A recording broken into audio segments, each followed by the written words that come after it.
Number 10. Mahabang bakat ng dinosaur.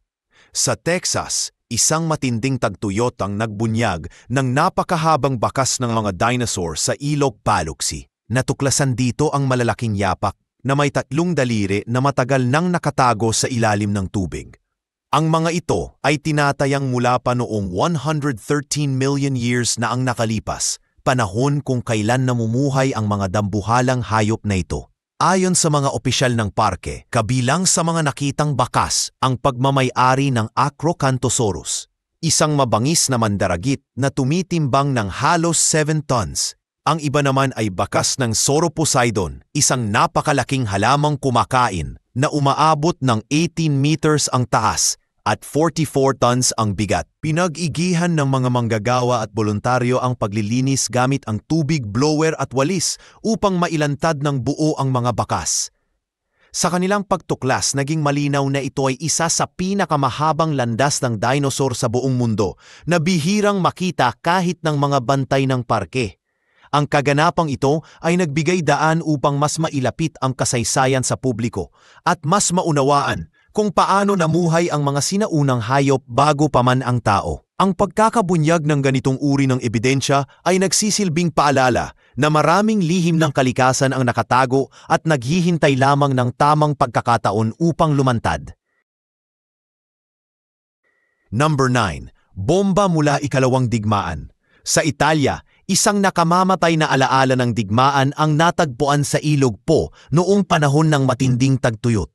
Isang malaking bomba mula sa World War II ang lumitaw malapit sa isang maliit na baryo. Ang bomba ay may bigat na 450 kilograms at naglalaman ng 240 kilograms ng pampasabog. Dahil dito, kinailangan ilikas ang humigit kumulang 3,000 katao upang matiyak ang kaligtasan ng mga residente. Isinara rin ang himpapawid, kalakalan sa ilog, at mga lansangan sa paligid habang isinasagawa ang maselang operasyon. Inangunahan ng mga eksperto ang pagtanggal ng mitsa ng bomba at ligtas na inilipat ito sa isang quarry na nasa 45 kilometro ang layo upang pasabugin sa kontroladong paraan. Bagamat mahirap kumbinsihin ang ilang residente na lumikas, naging maayos ang operasyon at walang nasaktan. Ang pangyayaring ito ay nagpapaalala na ang mga labi ng digmaan ay maaari pa ring magdulot ng panganib kahit ilang dekada na ang nakalipas. Sa pagbubunyag ng bomba sa gitna ng tagduyot, muling na ipaalala ang kahalagahan ng pagtutok sa kaligtasan at pag-iingat sa mga pamanang iniwan ng nakaraan. Number 8. Mga bangkay sa Mead. Noong 2022, lumubog sa pinakamababang antas ang tubig sa Lake Mead sa Nevada, dahilan upang magbunyag ng nakakagimbal na mga sekreto. Natuklasan dito ang mga bangkay na nakalagay sa loob ng mga lumang bariles. Isa sa mga ito ay natagpuan sa Hemingway Harbor. Ayon sa imbestigasyon, may tama ng bala ang biktima at pinaniniwala ang namatay noong pagitan ng 1970s at early 1980s. Ang naturang katawan ay natagpuan kasama ng sapatos at damit na nagsilbing palatandaan ng panahon ng pagkamatay. Kasunod nito, 3 pang hanay na mga labi ang nahukay sa iba't ibang bahagi ng lawa sa parehong taon. Inilarawan ito ng pulisya bilang mga kaso ng pagpatay na naitago sa ilalim ng tubig sa loob ng maraming dekada. Dahil sa matinding tagtuyot, unti-unti pang bumababa ang tubig at inaasahan ng mga otoridad na may iba pang mga katawan ang maaaring lumitaw. Ang pangyayaring ito ay nagbigay ng matinding babala na ang matagal nang nakatagong kasaysayan ng krimen ay maaaring mabunyag kapag nakialam ang kalikasan. Number 7. Nawawalang syudad ng Iraq. Sa Iraq, isang sinaunang lungsod mula pa sa panahon ng Mitanni Empire ang biglang lumitaw dahil sa matinding tagtuyot noong 2022.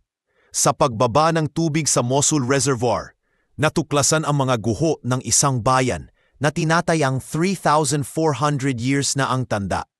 Nakilala ito ng mga eksperto bilang sinaunang Zakiku, na matagal nang natatabunan ng tubig sa loob ng 4 na dekada. Nakita dito ang mga pader na gawa sa putik na brick na nanatiling buo at matitibay kahit matagal nang nakalubog.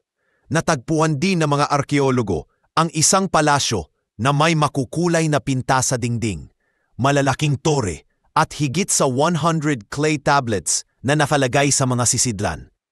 Pinaniniwala ang magbibigay ito ng mga bagong detalye tungkol sa buhay at pagbagsak ng nasabing kaharian. Ang pambihirang pagkakataong ito ay dulot ng lindol na sumira sa itaas na bahagi ng mga gusali noong sinaunang panahon, dahilan upang maingatan ang mas mababang bahagi. Ang pagbabalik ng syudad na ito ay isa na namang halimbawa kung paanong ang kalikasan ay nakakapaglabas ng mahahalagang piraso ng kasaysayan kapag dumadaan sa matinding pagbabago. Number 6. Nazi warships na delikado. Sa Serbia, lumitaw mula sa ilog Danube ang mga lumang barkong pandigma ng Nazi matapos bumaba ang tubig dahil sa matinding tagtuyot noong 2024.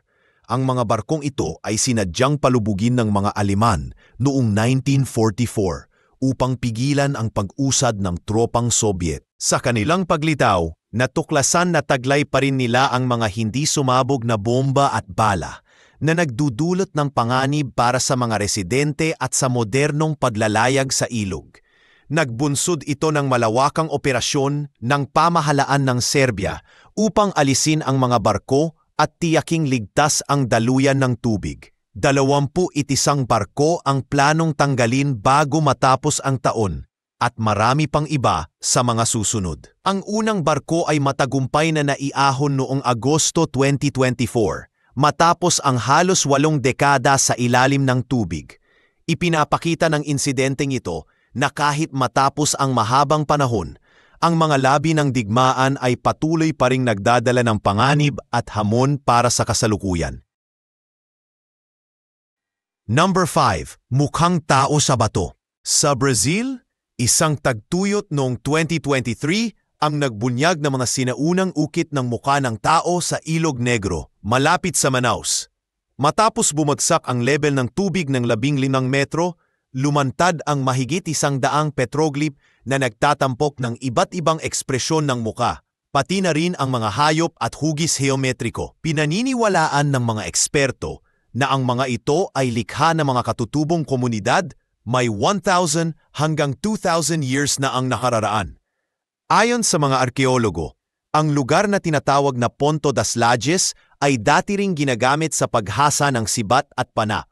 Ang kahalagahan ng mga ukit na ito ay nakapaloob hindi lamang sa kanilang edad, kundi pati sa kaalaman na naibabahagi tungkol sa kultura bago pa man dumating ang mga Europeo. Ang pagbubunyag ng mga sinaunang mukha mula sa ilalim ng tubig ay isang makapangyarihang paalala na ang kasaysayan ng tao ay malalim at patuloy na nahuhukay sa mga oras ng krisis sa kalikasan.